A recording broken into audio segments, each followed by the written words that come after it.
Basés dans le village de Létron en Suisse, Christian et Romaine Blazer font partie des propriétaires de la cave Le Bosset. Depuis plus de 10 ans, ils sont passés à une agriculture entièrement biologique. Christian Blazer nous en dit plus. Quand on s'occupe de la vigne, on commence par s'occuper du sol. Dans ce sol, qui est la source du terroir, il est là, c'est des millions, voire des milliards de micro-organismes qui sont présents. Et c'est eux qui font tout le travail pour nourrir la plante. Donc la grande différence de base, on nourrit le sol plutôt que la plante. La plante, elle est nourrie par le sol. Dans l'agriculture biologique, des traitements sont aussi utilisés.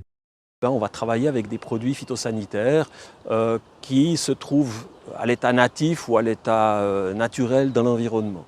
Donc on trouvera le soufre, on trouvera des sels de cuivre, des sulfates de cuivre. Donc il y a quand même une phase de traitement qui a lieu, mais on ne veut plus de produits de synthèse.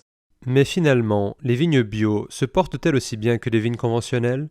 Pour moi, le fait que mes vignes soient toujours dans un état de vigueur qui montre que finalement la présence de l'herbe ne les a pas péjorées, ça montre clairement que le sol est en train de fonctionner et que justement ces micro-organismes jouent leur rôle. Dès le moment où ma vigne fonctionne bien, c'est la preuve en clair que mon sol fonctionne bien.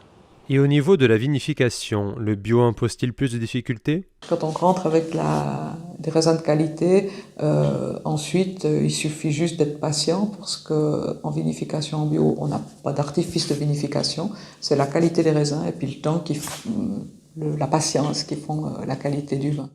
Bien qu'il ne contienne pas de pesticides, le vin bio peut contenir de petites quantités de sulfites. Les sulfites, ça a deux qualités principales, c'est que c'est un antimicrobien et puis c'est un antioxydant. Et si on ne stabilise pas avec des sulfites, on risque d'avoir une fermentation suivante qui se passe, qui devient la transformation de l'alcool en acide acétique, c'est-à-dire en vinaigre. Donc si on ne stabilise pas, on risque d'avoir du vinaigre ou alors du vin en bouteille. Qu'en est-il du goût des vins bio ?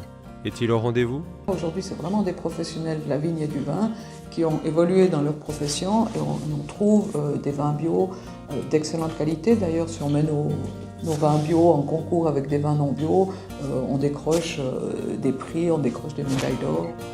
Après avoir remporté le prix du meilleur vin du Valais en 2019, la cave Le Bosset a démontré que le bio est aussi synonyme d'excellence.